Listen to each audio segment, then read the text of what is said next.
We do not pass titles by illusion, we do not crown fiction, and we do not protect deception. The crown is not a stage, and we are not its actors. On a frostbitten Thursday morning, December 12, 2025, at precisely 9:04 a.m., the silence that had swallowed the British royal family was broken, not by King Charles, not by Prince William, and not by Princess Catherine. It was Sophie, Duchess of Edinburgh, long regarded as the monarchy's quiet spine, stepping boldly into the symbolic void left by Catherine's public absence. Bound by her commitments to the Together at Christmas Royal Concert and her charity schedule, Sophie delivered a rare and unsparing statement from the Crimson Drawing Room at Windsor Castle. Every detail was deliberate. The timing, the tone, the gravity, it was unmistakable. The royal family was drawing a hard red line around its legacy, its lineage, and its laws. What had once been whispered as fringe speculation by tabloid obsessives had in just days metastasized into an institutional reckoning focused on the woman known only as DL. Meghan Markle was preparing to go public with what she claimed was proof that she had not given birth to both Archie and Lilibet. The Crown was now forced to confront a scenario with deep constitutional implications. A royal couple in self-imposed exile, a nation obsessed with succession, and an institution built on centuries of traceable bloodlines suddenly facing a crisis of legitimacy. What made Sophie's intervention extraordinary was not only what she said, but how she said it. For years, Sophie, the former PR executive turned Duchess, had embraced a supportive, steady role, quiet, loyal, unshowy. She was the one entrusted with delicate missions where discretion always trumped glamour. But today, she was not silent. In her brief address, recorded and distributed to all major networks within 30 minutes, she made no mention of Meghan Markle by name and did not use the word surrogacy. Yet the meaning was crystal clear. Titles and honours extended to the next generation are not decorative heirlooms handed down for sentiment alone. They are constitutional markers of responsibility, lineage, and public trust. Any disruption to that foundation is not a private matter. It is a direct threat to the constitutional integrity of the nation. It was the firmest line drawn since the 2020 fallout.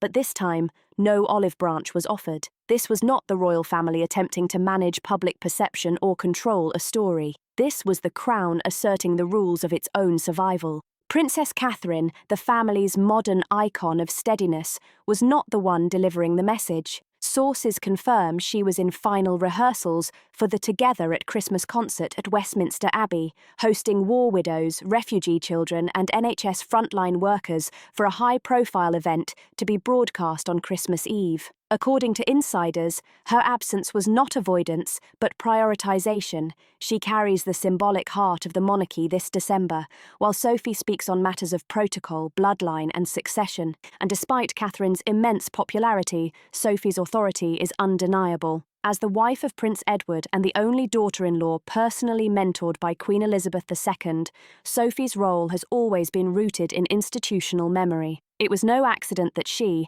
and not Charles or William, was chosen to deliver this stern warning to Harry and Meghan, and to the world, in private. Prince Harry, meanwhile, has been described by multiple palace contacts as restless and increasingly erratic. Sources close to the family claim he reached out through intermediaries over the past 72 hours, trying to explain the surrogacy situation before a potential televised interview airs. But the matter is complicated and deeply psychological. Harry is not trying to save Meghan, one insider told us.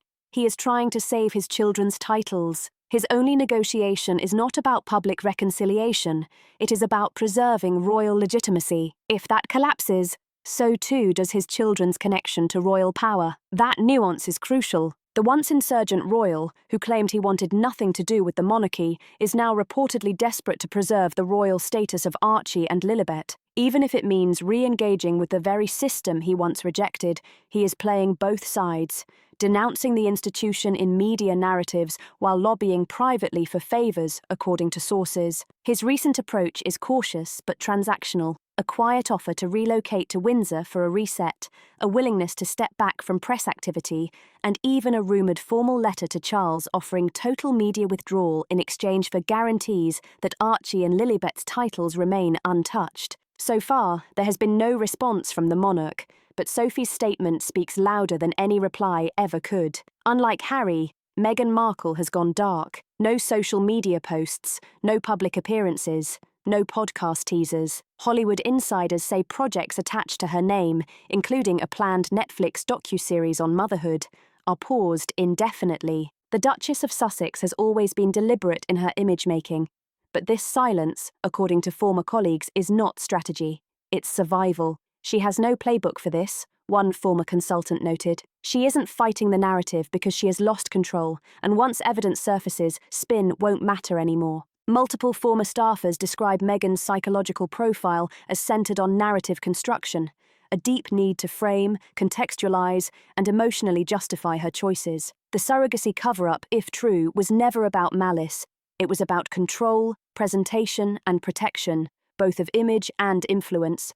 But once control is broken, it's almost impossible to reclaim, especially when the monarchy begins to mobilize. What makes this moment different from previous Sussex scandals is its institutional weight. The monarchy has survived documentaries, tell-all books, interviews, and viral campaigns, but none of those challenge the bloodline itself. Now the Crown faces a direct assault on the integrity of succession, a legal and constitutional crisis, not a PR issue. If Archie and Lilibet were not born to the woman listed on official records, succession becomes fraud, not freedom. Lord Alton, Oxford constitutional historian, notes, even in royalty, fraud is not negotiable. The stakes are existential, not emotional. And that is why Sophie spoke. As the Queen once said, the Crown must endure. And today it speaks with a voice that rarely rises, a voice of law, consequence, and preservation. As the Duchess of Edinburgh's statement reverberated through media channels, a new tension began brewing, not in tabloids, but across the Thames, in Parliament. While the British monarchy operates as a constitutional institution removed from daily politics, succession, legality, and title legitimacy fall squarely under parliamentary oversight when public trust is at stake. As one MP bluntly described it, this is no longer a palace family drama. By midday on December 12th, just hours after Sophie's broadcast, 3 separate Conservative and Labour MPs had filed formal questions to the Privy Council regarding verification processes for royal births, especially cases involving assisted reproductive methods or international birth records. The tone of the questions was cautious, but unmistakably alert. One particularly notable voice, MP Harriet Norrington, a staunch constitutionalist and moderate Tory backbencher, declared on the House floor, "We owe our constitutional monarchy not only respect, but vigilance. If there is even the appearance of fabricated records tied to the royal line of succession, it is our duty, not our preference, to investigate its veracity." The normally silent Home Office issued a brief holding statement, deferring to Buckingham Palace and awaiting clarity on legal documentation. But behind closed doors, the wheels were already turning. Senior civil service lawyers are now quietly reviewing how the Births and Deaths Registration Act could apply to foreign-born royal children, especially in light of the mounting claims tied to DL. There is no modern precedent for a situation like this, and that uncertainty alone has triggered real concern inside Whitehall. What's causing unease isn't just the law itself, but the precedent such a ruling could unleash if activated. Adding serious weight to the crisis is the recent unsealing of a clause from Queen Elizabeth II's private will, uncovered in late October by Princess Anne during her annual Balmoral visit. The clause, handwritten and dated March 2022, just 6 months before Her Majesty's passing, specifically notes the need for clarity and legality for all descendants in the line of succession, particularly those born outside sovereign soil. At the time, that line was interpreted as a general safeguard in a post-Brexit globalised royal landscape. Nothing more, nothing urgent. But in the shadow of DL's allegations, the clause now carries a haunting relevance. As one former private secretary put it, the Queen was no fool. She had watched Harry and Meghan drift from tradition, protocol, and accountability. And that clause reads less like paperwork and more like a warning, perhaps even a challenge, left behind in ink. Princess Anne, fiercely protective of the monarchy's structural integrity, has reportedly instructed the Lord Chamberlain's office to review whether the clause carries binding authority under current succession protocols. If activated, it could provide the Crown with a legal fallback to reassess or revoke titles granted under disputed circumstances. That alone has sent shockwaves through palace corridors. Out on the streets and across social platforms, the nation is split. Polls conducted by YouGov between December 12th and 13th show 54% believe the royal family must investigate and clarify the truth surrounding Archie and Lily's birth circumstances, while 38% say it's a private family matter that shouldn't affect titles. The remaining 8% are undecided or argue the monarchy itself needs reform. What's surprising is the youth response. Even among younger demographics, support for transparency in royal bloodlines is stronger than expected. A viral TikTok comment viewed more than 2 million times summed it up bluntly. If they hid something this big, what else is a performance? That single line captured the public mood better than any headline. Meanwhile, support for Princess Catherine has only intensified. Images of her recent visit to St. Mary's Children's Ward, holding the hand of a terminally ill girl while singing Christmas carols, have flooded front pages and Instagram feeds alike. Without addressing the scandal directly, she reminded the nation what authentic royalty looks like. According to a source from Meghan's former PR circle, she has been advised to remain completely silent until after DL's rumoured televised sit-down airs. Any preemptive denial, they warn, could be used against her legally if documentation proves credible. Meghan has reportedly cut contact with several US outlets that once backed her narrative and is now operating solely through one attorney and a personal crisis manager. No public appearances remain scheduled for December.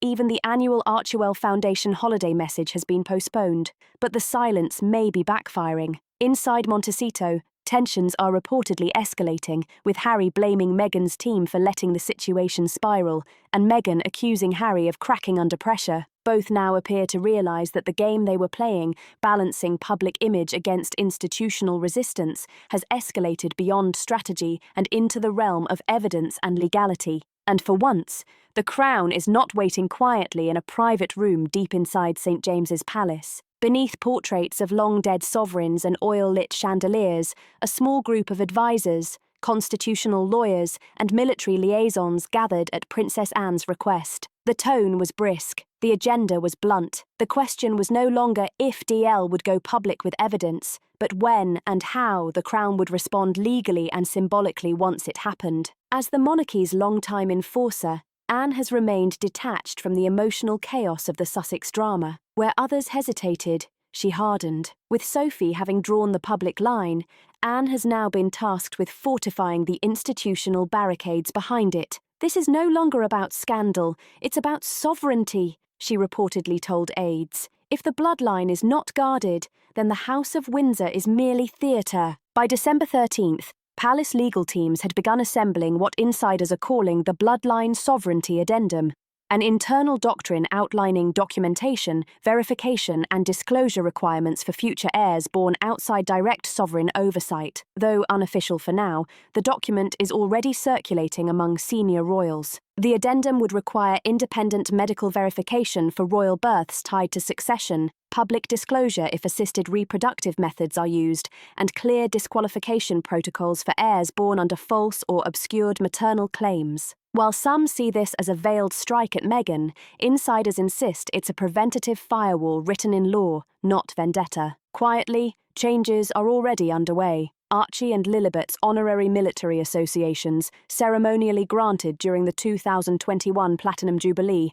are now under review by the College of Arms due to eligibility uncertainty. Though symbolic, these honours project continuity, and continuity under question weakens the entire structure. Princess Anne has personally overseen ceremonial reassignments for the 2026 Trooping the Colour, removing Archie's symbolic banner and replacing it with that of Lady Louise Windsor. Silent, subtle, but unmistakably deliberate. From Montecito, Harry has reportedly requested a private arbitration meeting with King Charles before Christmas, offering a long-term no-media agreement in exchange for retaining his children's royal status. Palace insiders say the offer was immediately rejected, described as a bribe dressed in regret. Sources close to the palace say Anne's influence and Sophie's clarity have shifted the institution toward full separation from the Sussexes if DL's documents are verified. You cannot fracture the structure and then demand shelter from the collapse, one senior official stated. This isn't personal, it's architectural. Buckingham Palace has increased security around the royal archives. The Privy Council is drafting briefing notes on historical precedents for title revocation tied to fraudulent eligibility. Constitutional scholars are being summoned to Sandringham, not for holiday cheer, but to prepare for a scenario once thought unthinkable: the removal of royal status from two minors born into an illusion. What began as emotional noise has hardened into procedural machinery, and Princess Anne now commands that machinery with the cold precision of someone who understands exactly what's at stake: not reputation, not reconciliation, but the survival of the monarchy itself. If loyalty was once the crown's invisible currency, December 2025 marked the moment it collapsed in public view, following the December 6th allergic reaction that nearly killed Princess Catherine during a royal dinner and the arrest of Queen Camilla's trusted bodyguard, Ali Plunkett. Something shifted, not just in security, but in power. Prince William didn't wait for permission. On December 8th, just 48 hours after Catherine's recovery, observers noticed a change. A black, unmarked SUV began tailing her convoys. Walkabouts were flanked by earpiece-wearing figures, and most telling of all, Thomas Ainsworth was back. The former Royal Air Service officer and Catherine's senior protector since 2016 had been reassigned weeks earlier, but now he returned fully armed, unbadged, operating not under the King's office, but under direct orders from Prince William. Kensington Palace sources confirm Catherine's protection unit has been rebuilt from scratch with ex-military counter-infiltration specialists. Her routes are mirrored by decoys. Digital access to her movements has been severed from the wider royal system. This isn't precaution, one senior aide admitted. This is a lockdown. Catherine is now treated as a potential target from within. The turning point came during a closed-door strategy meeting at Windsor Castle on December 9th. Present were King Charles, Prince William, and Princess Anne. What began as a security briefing became something far more serious: a confrontation. "You shifted her protection to cover your Singapore tour," William said, his voice cold and hard. "You left her exposed, and now she's recovering from poisoning, and you want to act as if this was just a miscommunication." Charles reportedly attempted to explain that the threat had been unseen, that protocols had technically been followed. There was no clear evidence of malicious intent, but Anne, normally the picture of diplomacy, cut in sharply. "You're right, Charles. There's no clear evidence, because we buried it." Witnesses described the room as frozen. William stormed out first. Anne followed, leaving Charles sitting alone for 15 tense minutes before requesting his aide to bring him a brandy. By 10:35 a.m. on the surface, the palace moved forward with seasonal programming, holiday wreaths, toy drives, charity concerts. But behind the scenes, the architecture of power was being quietly redrawn. The Wales household now operates on a standalone security channel, refusing shared planning tools with Clarence House, relying entirely on independent medical staff for Catherine and the children. It's the most profound internal shift since Queen Elizabeth's passing, not through decree, but through quiet assertion, and insiders say it's working. On December 10th, Catherine made a public appearance at a paediatric hospice. She looked thinner, her cheeks slightly hollow, yet she smiled and knelt by a boy with leukemia, held a girl's sketchbook, and told a nurse, "I'm just grateful we're here today." The photo, a mother of 3 having nearly died just days earlier, choosing to show up with grace, went viral by December 11th. The hashtag #ProtectCatherine exploded.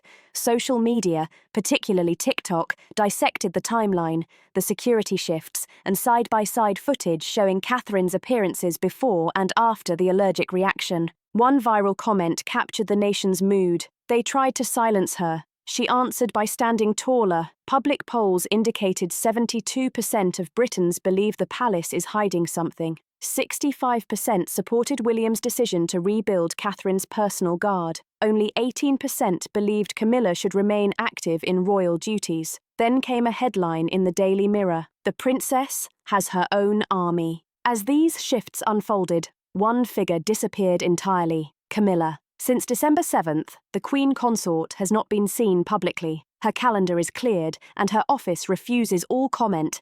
though palace insiders suggest the absence is more deliberate. Her senior secretary resigned on December 10th, and all communications with the Wales team have reportedly been suspended. Even Charles reportedly communicates with her only via intermediaries. She's not just under scrutiny, she's radioactive, one courtier noted. Tension had quietly gripped the Montecito estate of the Duke and Duchess of Sussex. No motorcade arrived, no publicist entered.